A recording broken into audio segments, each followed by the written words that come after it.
Hello everyone. Generally एक question पूछा जाता है एग्जाम में, एफआईआर बीएनएसएस में कहाँ डिफाइन है। पहले पूछा जाता है एफआईआर सीआरपीसी में कहाँ डिफाइन है, अब पूछा जाता है एफआईआर बीएनएसएस में कहाँ डिफाइन है। तो सीधी सी बात है, अगर एपीओ वगैरह या जुडिशरी किसी एग्जाम में आता है तो एफआईआर कहीं भी डिफाइन नहीं है, डेफिनेशन प्रॉपर नहीं है। बीएनएसएस हो या सीआरपीसी हो, कहीं पर भी एफआईआर की परिभाषा नहीं है। तो आंसर क्या लगा? None of the above. There is no provision of FIR in BNSS. लेकिन उसके प्रोविजन कहाँ है? सेक्शन 173 बीएनएसएस और सेक्शन 154 सीआरपीसी क्या है? एफआईआर संबंधित प्रोविजन है। मतलब क्या है? अब दूसरी बात आती है, एफआईआर और एनसीआर में अंतर क्या है? दो चीजें हमारे सामने है। एफआईआर का मतलब ये, यदि कोई कॉग्निजेबल ऑफेंस है, संज्ञेय अपराध है, उसकी सूचना पुलिस ऑफिसर को दे रहे हैं, तो वो क्या है? एफआईआर उसको बोलते हैं। ठीक है। और संज्ञेय अपराध है या असंज्ञेय, ये डिफाइन कौन करेगा? ये डिफाइन करेगा शेड्यूल 1। बीएनएसएस और सीआरपीसी में दो शेड्यूल दिए गए हैं। पहला शेड्यूल बात करता है क्लासिफिकेशन ऑफ ऑफेंस की, कि अपराधों को वर्गीकृत किया है, कौन से जमानती है, कौन से अजमानती है, कौन बेलेबल है, कौन नॉन बेलेबल है, कौन कॉग्निजेबल है, कौन नॉन कॉग्निजेबल।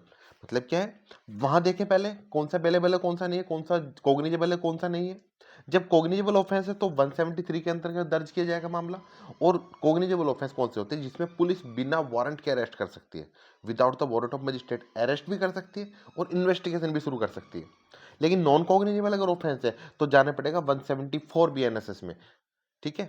155 सीआरपीसी और बीएनएसएस में 174। वहां क्या होगा?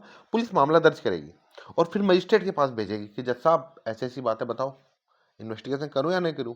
अगर मजिस्ट्रेट साहब कहते हैं इन्वेस्टिगेशन करो तो इन्वेस्टिगेशन होगी, नहीं तो नहीं होगी। और अगर आप 156 दिन में जाते हैं, मतलब 173 सब क्लोज 4 और 175 में अगर आप जाते हैं, डायरेक्ट मजिस्ट्रेट के पास जाते हैं, तो मजिस्ट्रेट भी फिर वापस नहीं पुलिस पे भेजता है। तो आप कहीं भी जाओ, इन्वेस्टिगेशन कौन करेगा? पुलिस ऑफिसर करेगा।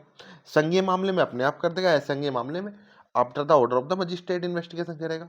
दूसरा क्वेश्चन, इन्वेस्टिगेशन कहाँ डिफाइन है बीएनएस में? सेक्शन 2 सब क्लोज 1 का सब क्लोज एल।